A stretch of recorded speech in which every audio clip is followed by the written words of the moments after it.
This is my story. This is my song,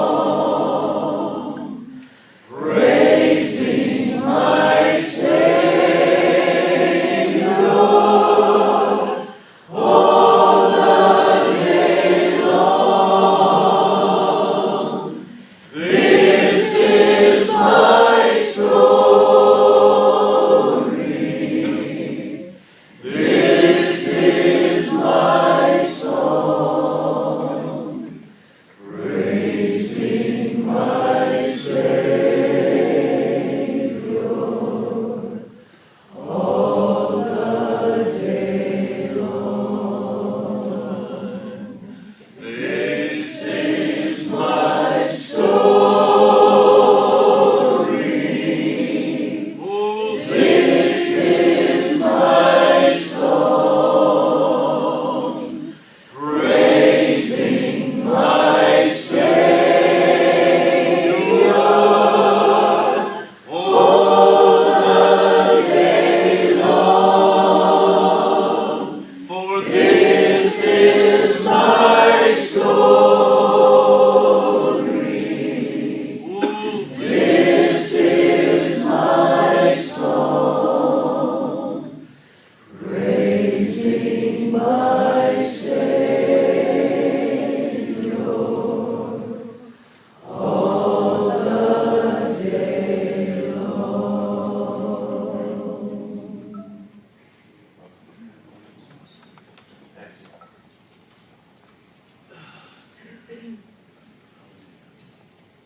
Oh boy. I've been clenched for 2 weeks since I got a message on Facebook asking to do this, and I thought, oh God. Man, I gotta tell you, last year was such a reminder of the extraordinary people we were all surrounded by at Southeastern.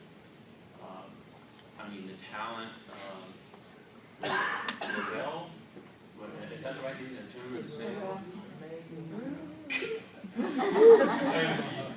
I missed that line when God was passing such things out, you know.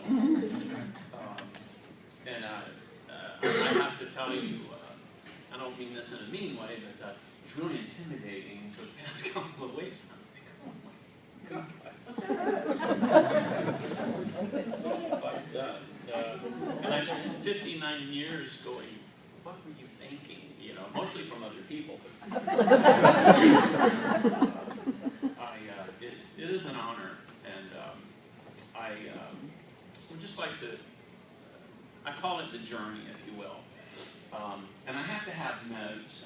A few years ago, I was diagnosed with adult ADHD. Look, a chicken.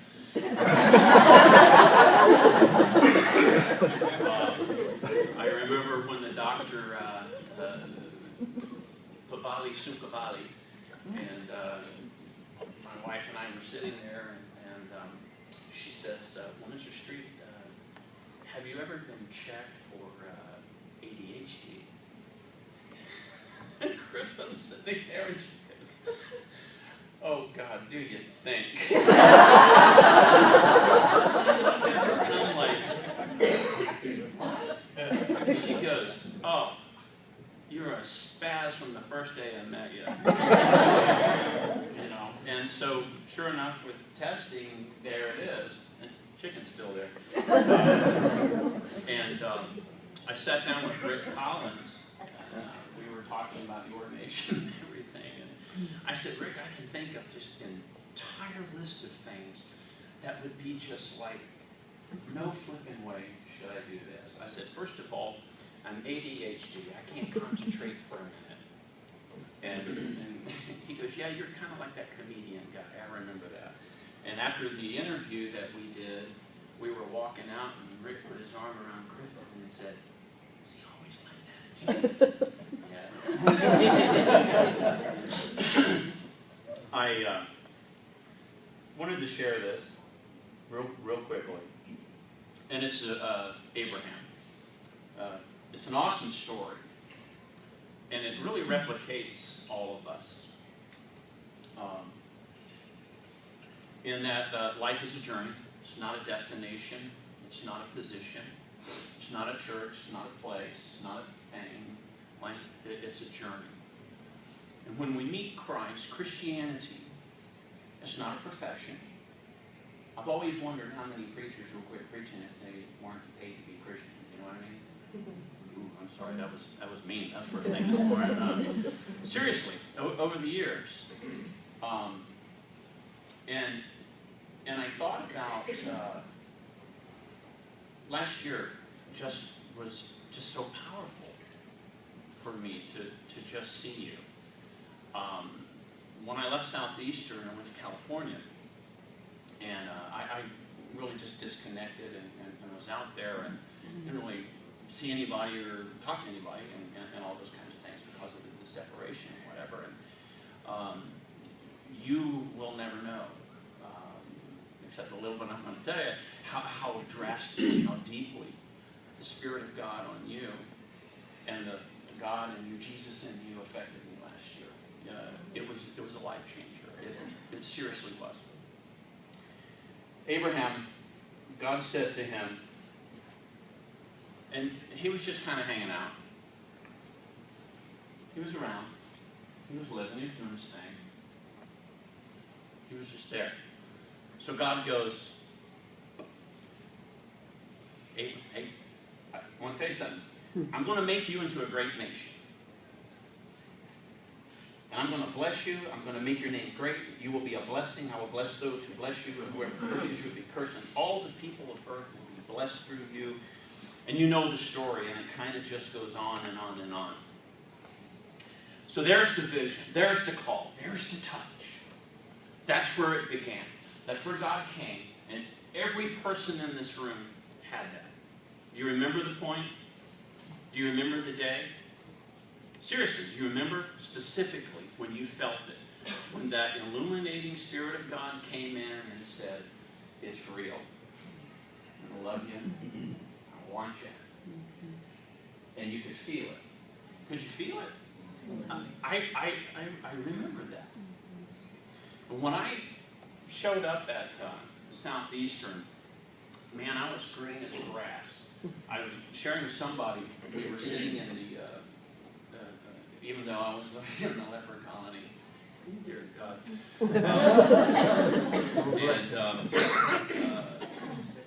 We're sitting in the lobby, and the guys were sitting around talking, and they said, talking about presbyters.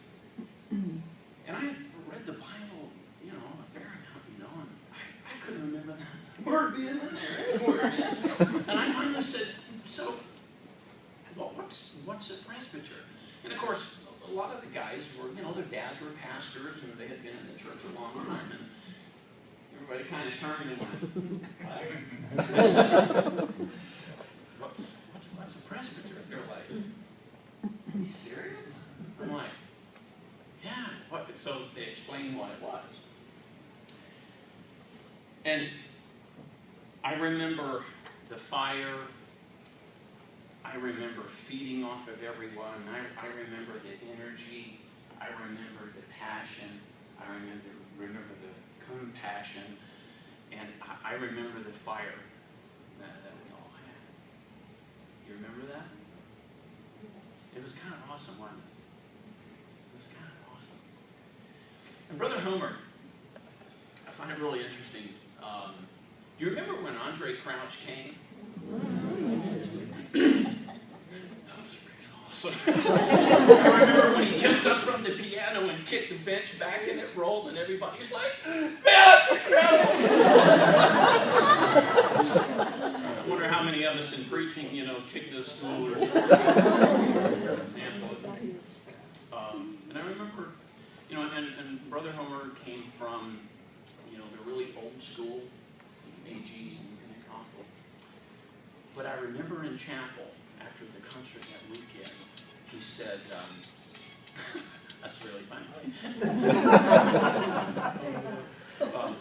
At the company in our sales meetings, you have to give the president a $10 bill if your cell phone's on it.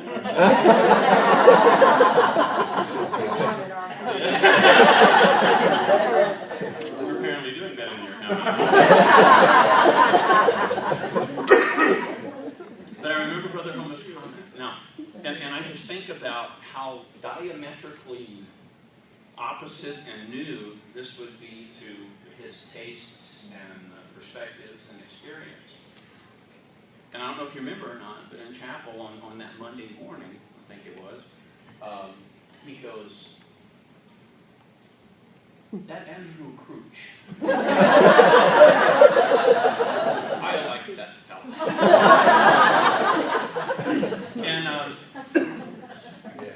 And that stuck in my mind.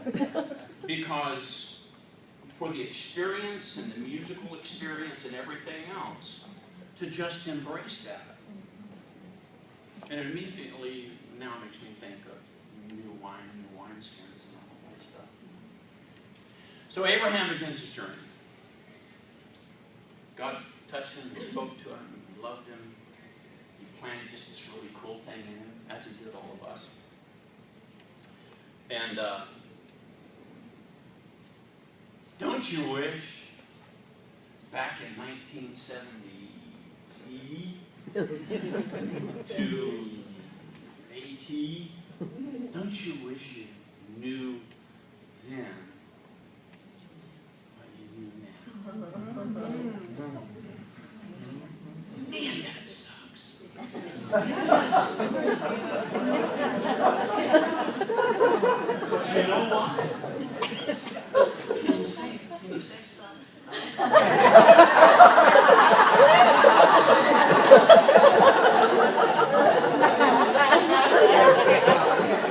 There's enough of us not in the AG, it's okay.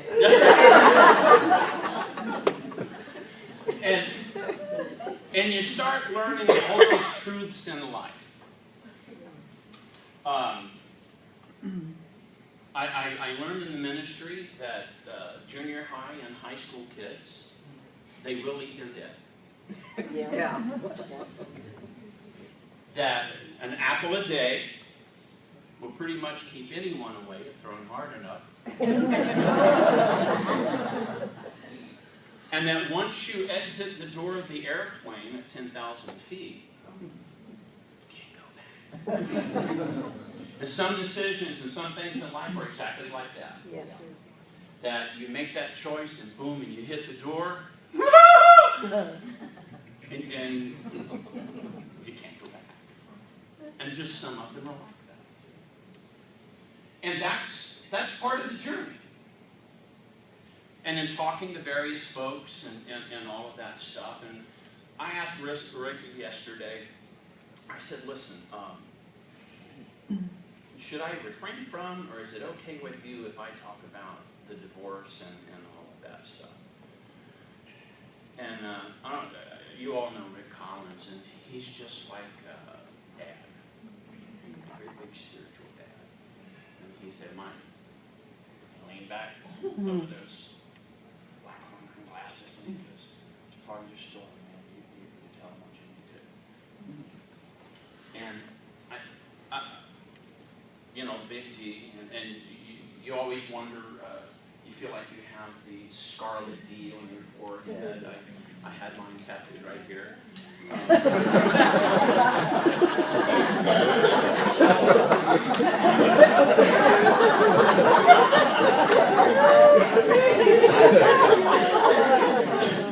I don't think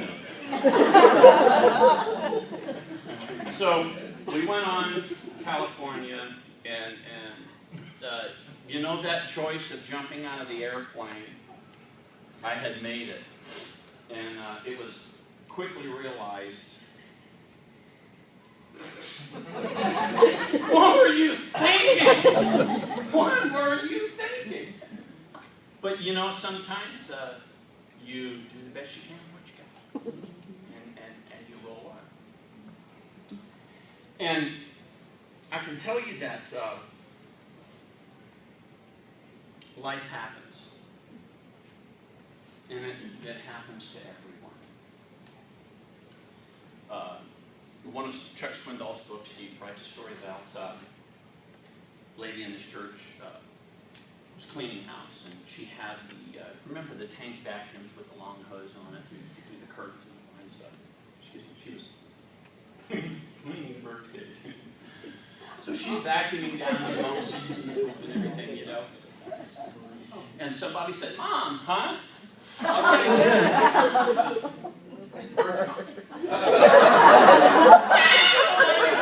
So she's trying to get in there. She literally pulls it all apart, and then you remember the old paper bag? So she tears this bag apart, and here's this bird. And the bird's alive. Thank God, you know the hand of the bird. So she takes the bird, and she takes water and a little brush and cleans it off. Puts it back in the cage. She says, "The bird never made another sound."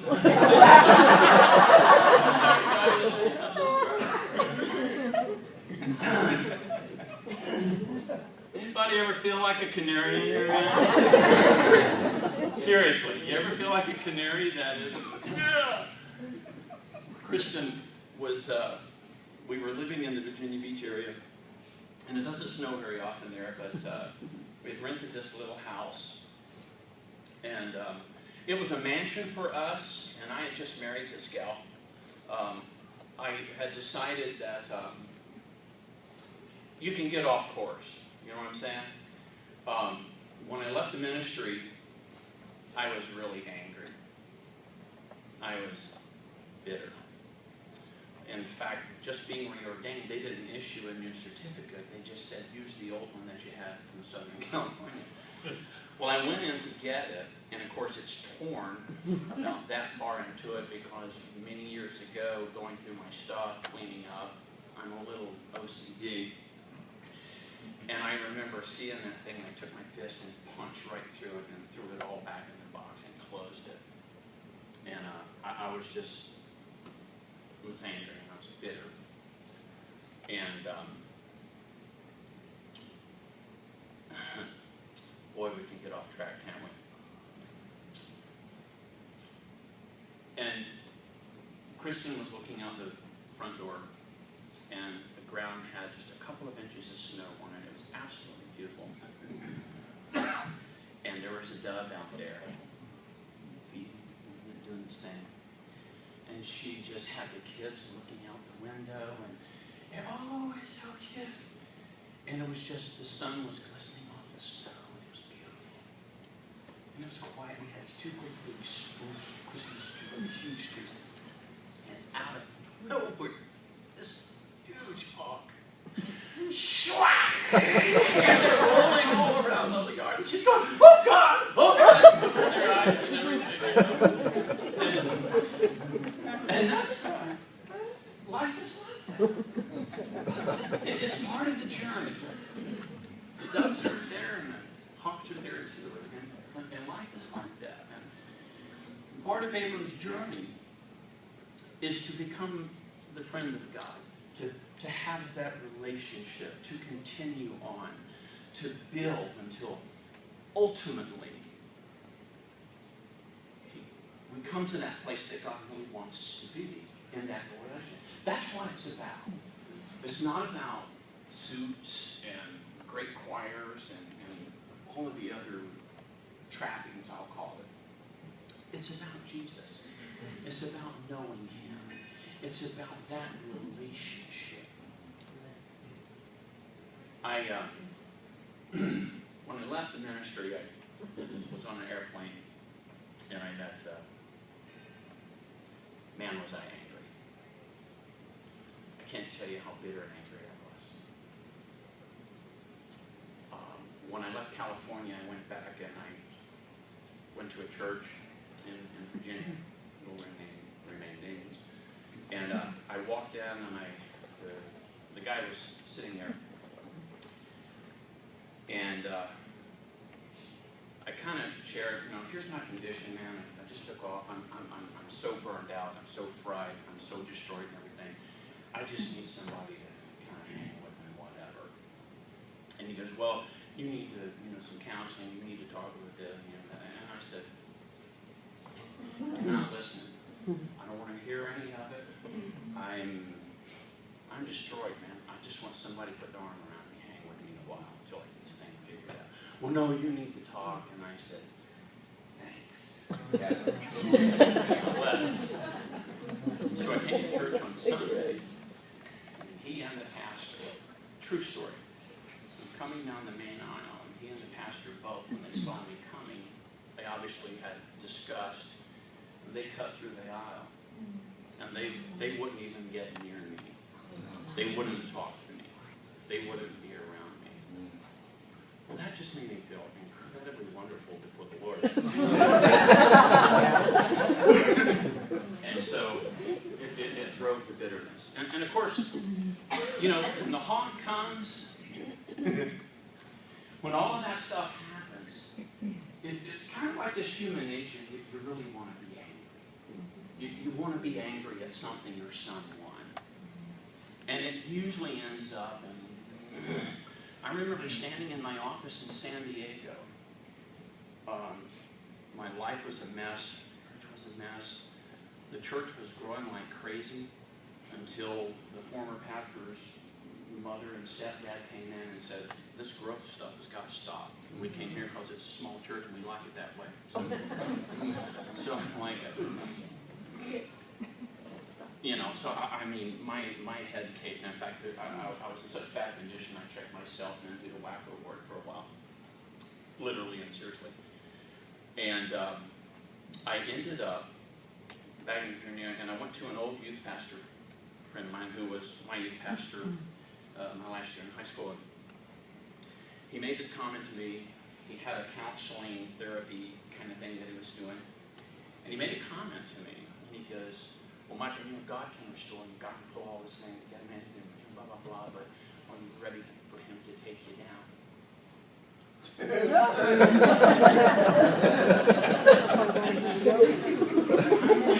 Hello, people. Looking down on me, man. How much lower? Are you kidding me? He goes, long way, dude. Long way.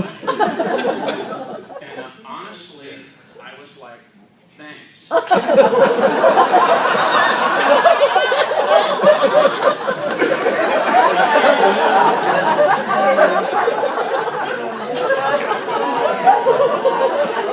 And frankly, that's what I did. And it wasn't long after that, I remember this lovely sequence. I literally had a wet bandana tied over my head. I had a pair of boots, shorts, and no shirt. I had a shovel, and I was standing in mud up to my ankles in a ditch with a dude with a 9th grade education going, move your butt, pick up the rock, man! And I thought, Dave was right. It can't get lower. It can't get lower. I remember standing in my office, and I literally, when everything just exploded and caved in, I told God to shut it. Literally. I said, if this is marriage, if this is Christianity, if this is ministry, if this is it, you can shut it. And I gave him anatomical directions. I did. And I meant it. I was angry. I was devastated. Wasn't too long after that, meeting a dramatic literary agent on the plane who gave me a card and said, I'd be interested in using you for some modeling and for some acting if you'd be interested. Well, I got nothing else to do. I said, okay.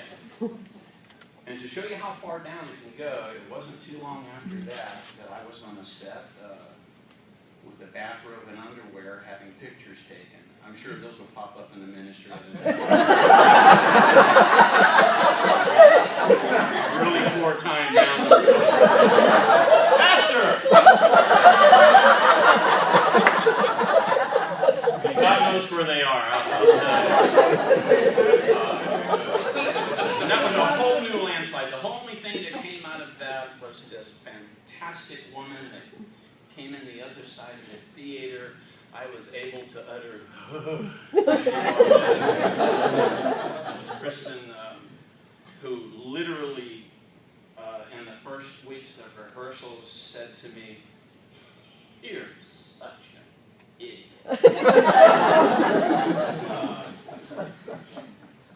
And life went down. Life went down.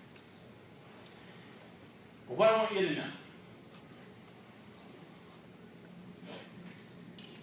is that God's grace, and the gentleman said yesterday, it's God's grace.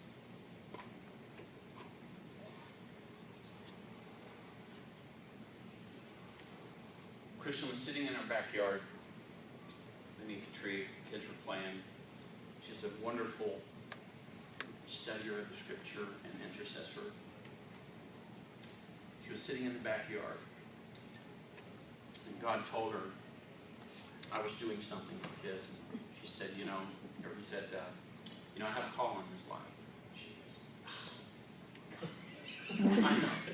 And he goes, you got to pray for it. She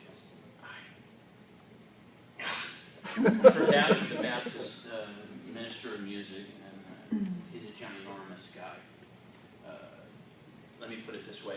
He did a few tours in Vietnam and absolutely loved it. He loved it.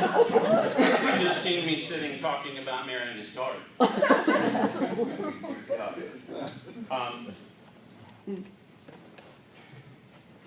All along the way, in that journey, I can tell you that God called and God spoke and God sent people and God sent His love and God sent His embrace steadily, constantly. And I was miserable and I was angry. And God brought this woman into my life. And she's absolutely no, I will not. No. We're going to go this way. If you don't go that way, you're going by yourself. Because the kids and I, that's where we're going. And God sent people, phone calls.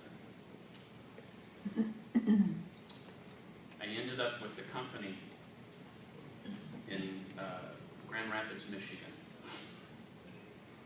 And a guy, it's an unbelievable story. Turned out to be some guys that the pastor of the church, a guy named Scott Hagan. And I didn't want to go. I did not want to go. I was like, no, I'm not going. I am not going. And Kristen said, I'm telling you, we need to go there. Go one time, that's all I ask. I'm telling you, God's telling me, we need to go. So I went. Sat on the back row. The worship was incredible. I couldn't sit in my seat. It was awesome. So the guy gets up, and he's this tall, really good-looking guy. Man, he laid it down. He was awesome. He was so anointed. It was incredible. Man, did that tick me off. And after service, we were in the Solomon's porch. All the visitors and everything. And his wife was standing there. And I had just been in Los Angeles, and I went to see Brother Rachel's and everything. And I said, asked her, do you know so-and-so? Do you know so-and-so? Well, yeah, blah, blah, blah. And she goes, well, Judy Rachel's is going to be here in a couple of weeks. And I handed her my business card. And I said, well, when she's here, please tell her Michael said hello. And she looked at the card, and she went, don't move. She went and got Scott, and pastor, her husband, came back and handed me my card. He went, oh my gosh. He goes, Michael Street. And I'm like, who are you, dude? And he says, hey, man. I'm like, we hugged, we laughed, we cried. And then 2 kids from my youth group in Fresno, California, were actually on staff there. It was just like this. It was unbelievable. And on Friday night, they had these services called Hot August Nights. Now, I've had my forehead slapped like 50,000 times.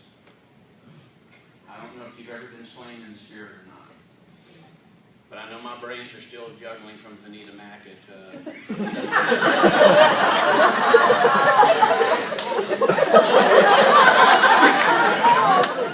okay.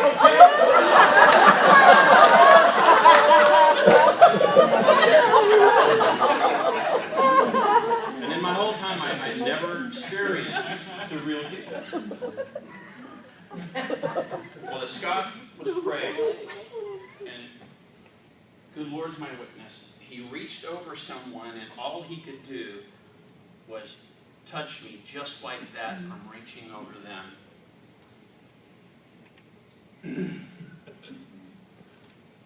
It was literally like my entire skeleton disappeared. I couldn't. All I remember is the touch, and I went right down on the floor. I don't know how long I was there. All I know is that when it was all over, most everyone was gone. And I had cried so hard that I burst blood vessels around my eyes and on my nose and everything.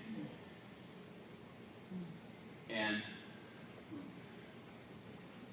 that was the beginning. That was a turning point. That was a restoration. That was a healing.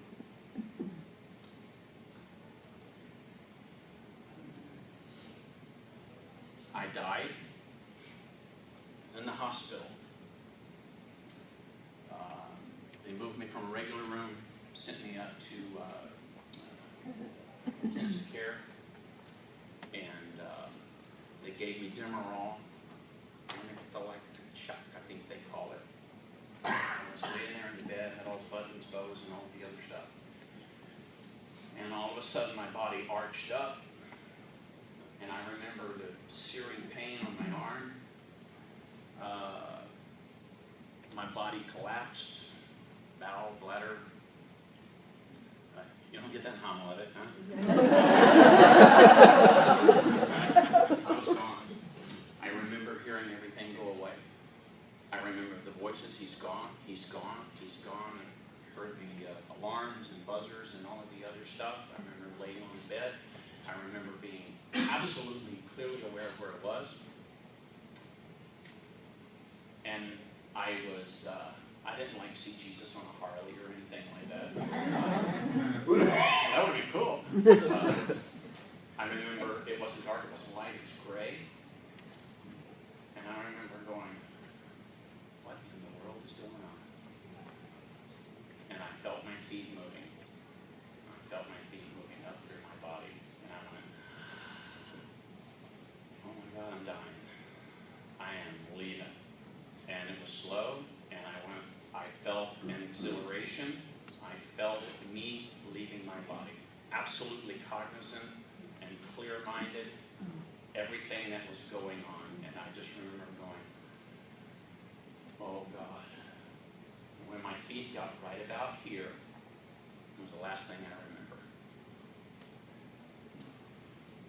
And I want to tell you, you would think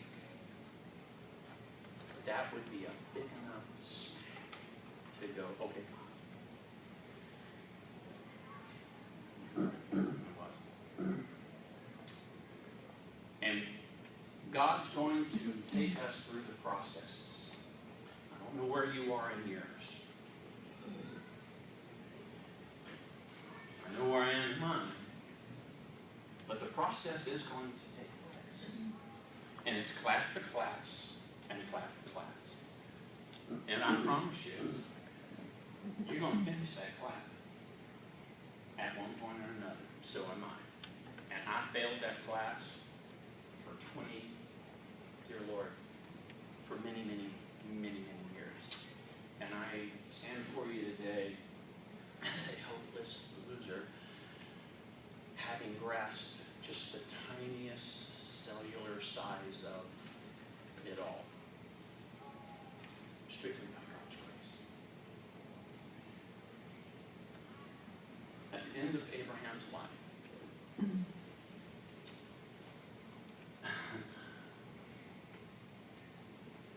God God said, you know the story, Isaac, we've all produced quite a few Ishmaels, one way or another, huh?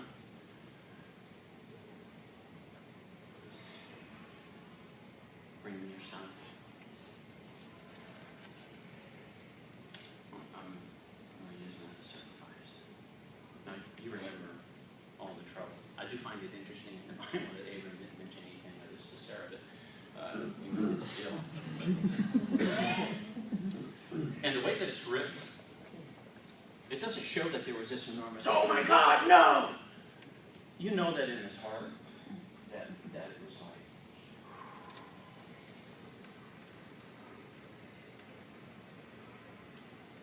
okay, Lord.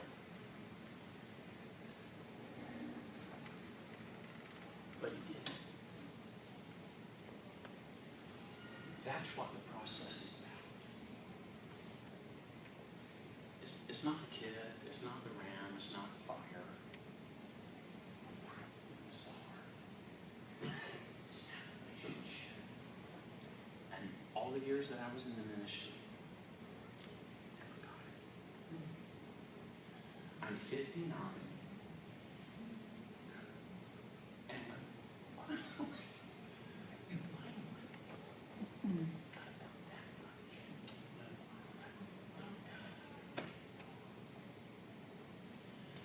what I can tell you is wherever you are in it all, whatever's going on, whatever has gone on, whatever anger, whatever brokenness, whatever destruction, whatever joy, whatever success, everything, let it culminate in this. To have that relationship with Father God that he just says, Joe, this one wrong. Okay.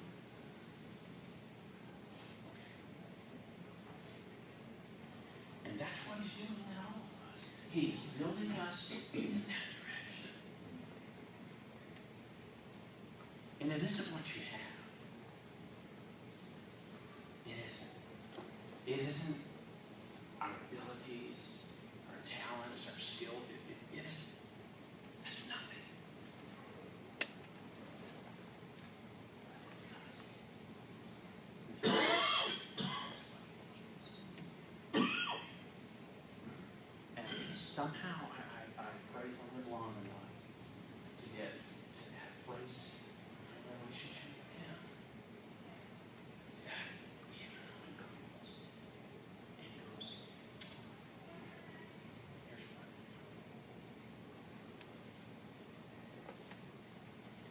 Let me tell you something.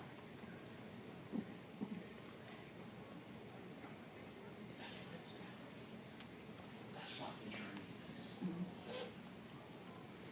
That's ultimately where he's taking us all. And it doesn't matter where you are on that journey. It doesn't matter where I started. It matters where you started. Because you can't compare me and I can't compare you because we started in different places. And God is doing all kinds of different things in every last person here. Give me like 3 minutes. I'd flown to, I was headed to Wakanda, Illinois. Flight got canceled in Detroit because of weather. Spent the night in a total crap prostitute hotel. By the time I got to the thing, I was in the shower, I laid down. I almost fell asleep. Alarm went off, had to get up, and I went. And at this point, I haven't slept in 2.5 days. I'm exhausted. So I get up in the morning, real early, fly. Guy picks me up, we drive up to Wakanda. It's this huge multi-million-dollar client we're going to meet with. This guy grows herbs. It's probably not some of the herbs we thought about in the 60s, but it's culinary herbs, you know. And yeah, you're laughing, but I see you laughing. Somebody make notes. So I was exhausted. I was just absolutely fried. So this guy is a former chef, pretty successful in the Chicago area, which is noteworthy. He started growing herbs for his friends and himself and his own restaurant and all this kind of stuff. He was a nut about fresh herbs and cooking and food. He just was unbelievable. So we went and he took us to the fields. And I remember he squatted down in his field, and he would take the soil and let it run through his fingers. And I was so exhausted. You know how you're so sleepy, you're sitting there talking to somebody, and your head just goes.